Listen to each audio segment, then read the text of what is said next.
2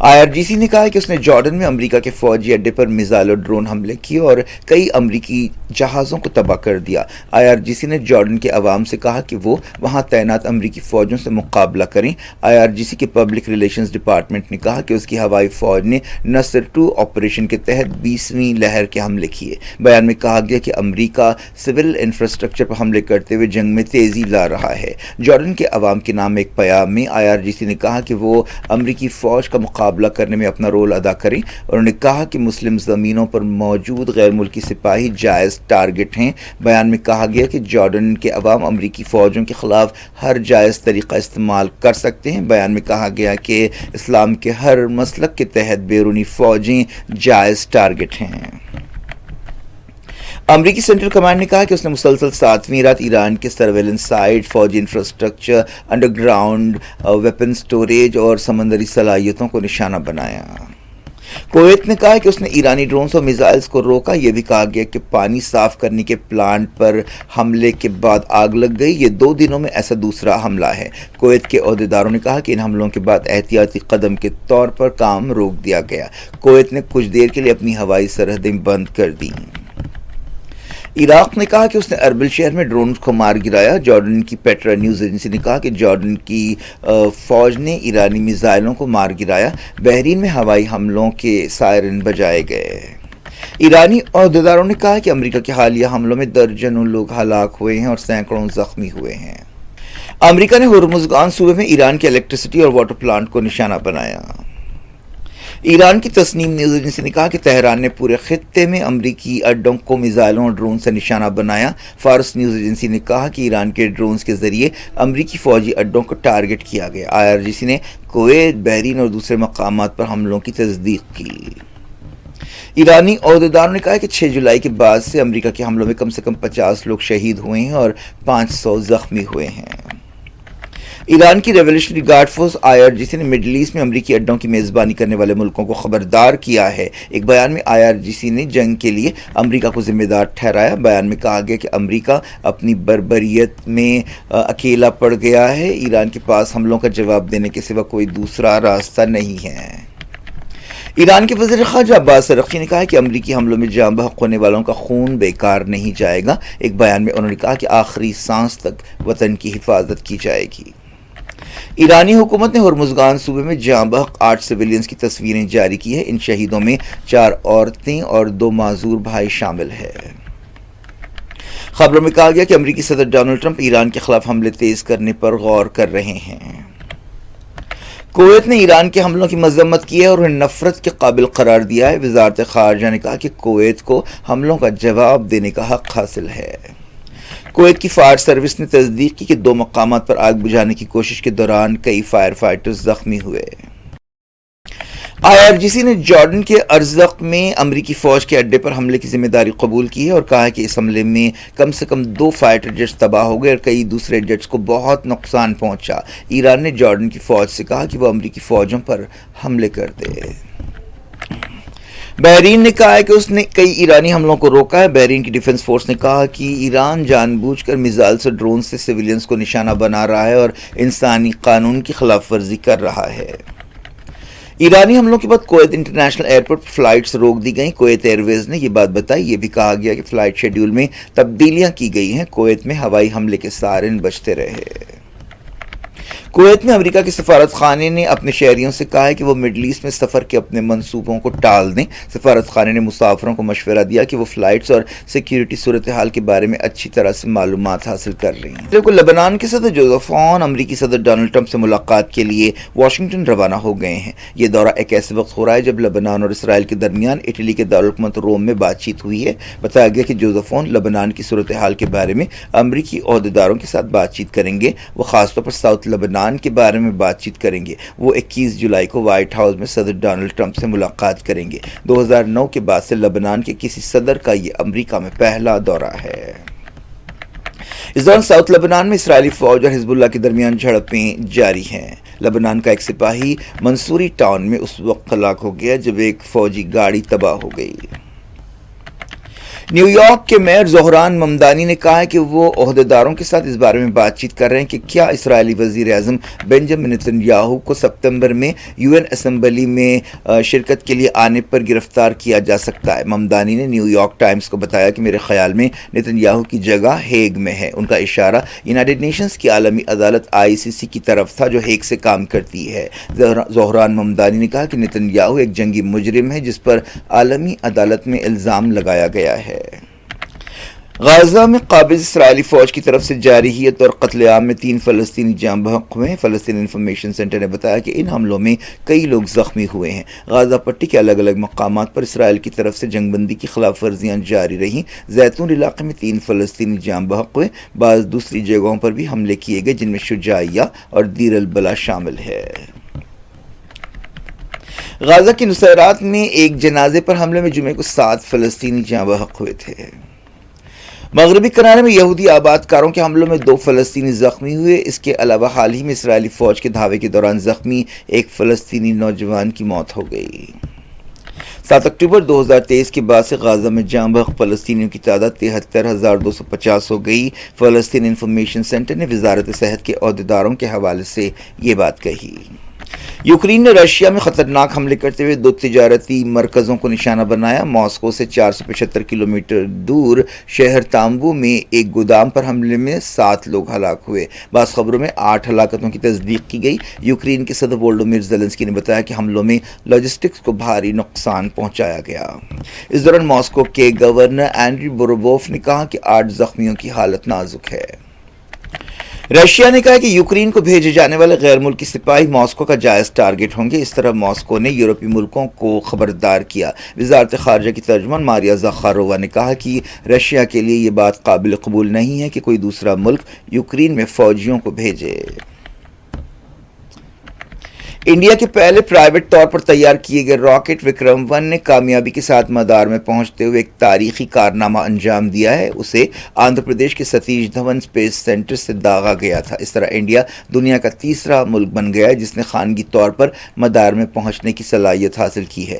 وزیر اعظم نریندر مودی نے اس کارنامے کے لیے Skyroot aerospace company کو مبارکباد دی ہے۔ مودی نے فون پر اسکائی روٹ سے بات چیت کی اور اس تاریخی کارنامے کی تعریف کی۔ وزیر اعظم نے اس ٹیم سے ملاقات کی دعوت دی۔ مرکزی وزیر داخلہ امت شاہ اور وزیر سائنس اور ٹیکنالوجی جتیندر سنگھ نے بھی اس کامیابی پر مبارکباد دی۔ یہ کمپنی حیدرآباد سے کام کر رہی ہے جس کا کئی دوسری بیرونی کمپنیوں کے ساتھ اشتراک ہے۔ اس مشن کو آگمن کا نام دیا گیا۔ وکرم 1 پر کئی کمپنیوں اور اداروں کے پے لوڈز ہیں۔ وزیر اعظم مودی نے کہا کہ اس کمپنی نے دکھا دیا کہ انڈیا کے نوجوان کتنے قابل ہیں۔ ماحولیاتی جہدکار سونم وانگ چک کو صفدرجنگ ہاسپٹل میں شریک کیا گیا ہے جو 20 دن سے بھوک ہڑتال کر رہے ہیں۔ ڈاکٹرز ان کی حالت پر قریبی نظر رکھے ہوئے ہیں۔ ڈاکٹرز نے سونم وانگ چک کے گھر والوں سے کہا کہ وہ کسی دیری کے بغیر علاج کی اجازت دیں۔ سونم وانگ چک کی بیوی گیتانجلی نے ہاسپٹل سے کہا کہ وہ ان کی اجازت کے بغیر کوئی علاج نہ کریں۔ انہوں نے سونم وانگ چک کو ڈسچارج کرنے کا مطالبہ کیا اور الزام لگایا کہ ان کے علاج میں شفافیت سے کام نہیں لیا جا رہا ہے۔ سونم وانگ چک کو صبح 7:40 پر طبیعت خراب ہونے پر سرکاری ہاسپٹل میں شریک کیا گیا۔ اس دوران بتایا گیا کہ وانگ چک بہت کمزور ہو گئے ہیں، ان کے جسم میں پانی کی کمی ہو گئی ہے اور سیرم پوٹیشیم کی سطح کافی گھٹ گئی ہے۔ ڈاکٹرز نے بتایا کہ ہاسپٹل میں داخلے کے وقت سونم وانگ چک ہوش میں تھے۔ اس دوران کاکروچ جنتا پارٹی کے لیڈر ابھیجیت دپکے پر اینٹ پھینکی گئی۔ ایک عورت نے احتجاج کے مقام جنتر منتر پر ان پر اینٹ پھینکی۔ اس دوران کاکروچ جنتا پارٹی کے بانی نے بھوک ہڑتال شروع کر دی۔ کاکروچ جنتا پارٹی جنتر منتر پر تقریباً 1 مہینے سے احتجاج کر رہی ہے۔ اس کا مطالبہ ہے کہ وزیر تعلیم دھرمیندر پردھان استعفیٰ دیں یا انہیں ہٹا دیا جائیں۔ انہوں نے ایسا الزام لگایا ہے کہ نیٹ پیپر لیک کے لیے اخلاقی طور پر وہ یعنی وزیر تعلیم ذمہ دار ہیں۔ کانگریس لیڈر راہل گاندھی نے جنتر منتر سے سونم وانگ چک کو ہٹانے کے بارے میں تبصرہ کرتے ہوئے کہا ہے کہ نریندر مودی حکومت پرامن احتجاج کو دبا رہی ہے۔ ایکس پر راہل گاندھی نے کہا کہ نریندر مودی حکومت کی اصل بنیادیں اساتیہ اور ہنسا ہیں۔ فٹ بال اسپین یا ارجنٹائن 4 سال تک فٹ بال کی دنیا کا اگلا بادشاہ کون ہوگا؟ فٹ بال فینس کے ذہنوں میں اب یہی سوال چل رہا ہے۔ دونوں ٹیموں کے درمیان اتوار کو فیفا ورلڈ کپ 2026 کا فائنل میچ کھیلا جائے گا، جسے پوری دنیا میں دلچسپی کے ساتھ دیکھا جائے گا۔ یہ میچ نیدرلینڈز میں کھیلا جائے گا۔ یہ پہلا موقع ہے کہ ایک یورپین چیمپئن کا فائنل ساؤتھ امریکن چیمپئن سے ہو رہا ہے۔ اسپین 2024 یورپین چیمپئن شپ کا ونر ہے۔ جون 2025 سے اسپین کو کسی بھی میچ میں شکست نہیں ہوئی ہے۔ اسپین کے سٹار فٹ بالر یامین یامال پر سب کی نظریں ٹکی ہوئی ہیں۔ دوسری طرف ارجنٹائن کی امیدیں 39 سالہ لیونل میسی سے بندھی ہوئی ہیں، جنہوں نے ارجنٹائن کو آخری 3 میچوں میں کامیابی دلائی اور فائنل میں پہنچایا۔ اسپین میں 4 شنبے کو سیمی فائنل میں فرانس کو 2-0 سے ہرایا تھا۔ ارجنٹائن نے انگلینڈ کو بڑی مشکل سے شکست دی تھی۔ جس طرح انگلینڈ کے خلاف ارجنٹائن نے آخری لمحات میں فیصلہ کن گول کیے تھے، اسی طرح ایجپٹ اور کیپ ورڈے کے خلاف بھی ویسے ہی انداز میں ارجنٹائن نے کامیابی حاصل کی تھی۔ اس دوران ارجنٹائن کے star footballer Lionel Messi نے کہا کہ ارجنٹائن ورلڈ کپ فائنل میں اپنی جان کی بازی لگا دے گا۔ نیو یارک میں بات چیت کرتے ہوئے ارجنٹائن کے کیپٹن نے یقین ظاہر کیا کہ وہ کامیابی کے ساتھ اپنی ٹائٹل کا بچاؤ کریں گے۔ کیا کچھ ہو رہا ہے آپ کی دنیا میں؟ آخر میں ہیڈ لائنز دنیا بھر سے ایک بار پھر دیکھتے ہیں۔ تعریف حسن کی ہو رہی تھی مگر ذکر عروج کا نکل آیا۔ کسی نے پوچھا یہ چمک چہرے کی ہے یا ہیرے کی؟ وہ مسکرا کر بولی فرق کرنا آسان نہیں جب ساتھ ہو عروج گولڈ اینڈ ڈائمنڈز، جو ہر خوشی کو یادگار بنا دے۔ شادی ہو، منگنی ہو، عید کی خوشیاں ہو یا زندگی کی کوئی بڑی خوشی، ہر خاص لمحے کے لیے بس ایک ہی نام، عروج گولڈ اینڈ ڈائمنڈز۔ آپ کی خوشیوں کا بھروسہ، آپ کی پسند کا پتہ، مہدی پٹنم سگنل، گڈی ملکا پور روڈ، مہدی پٹنم، حیدرآباد۔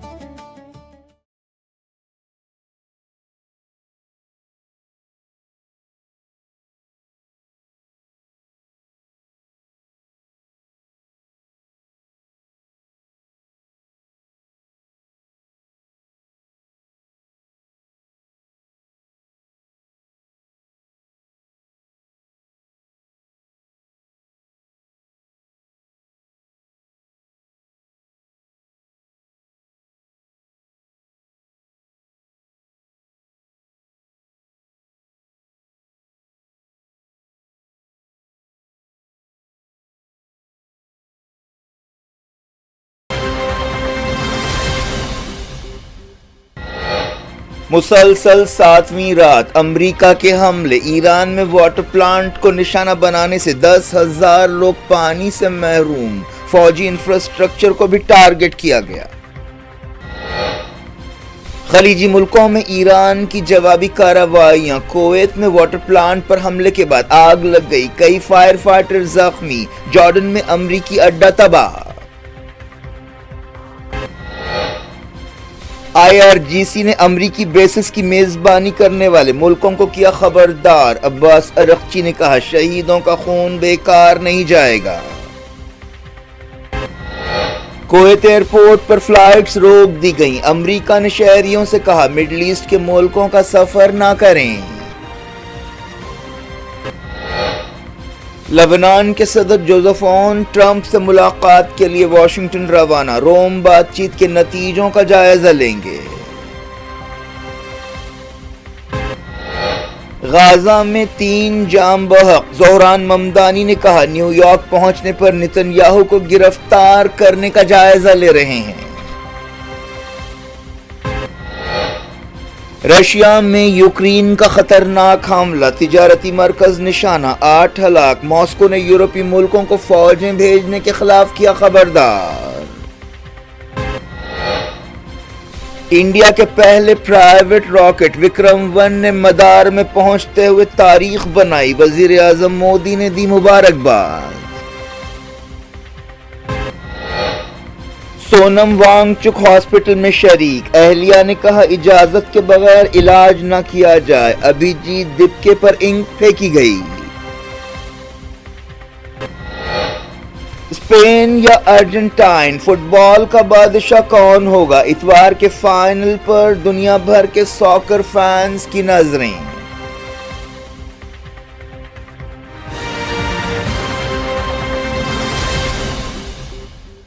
یہ تھی آج کی خبریں. شجیع اللہ فراست کو دیں اجازت اور اپنا بے حد خیال رکھیں. اللہ حافظ.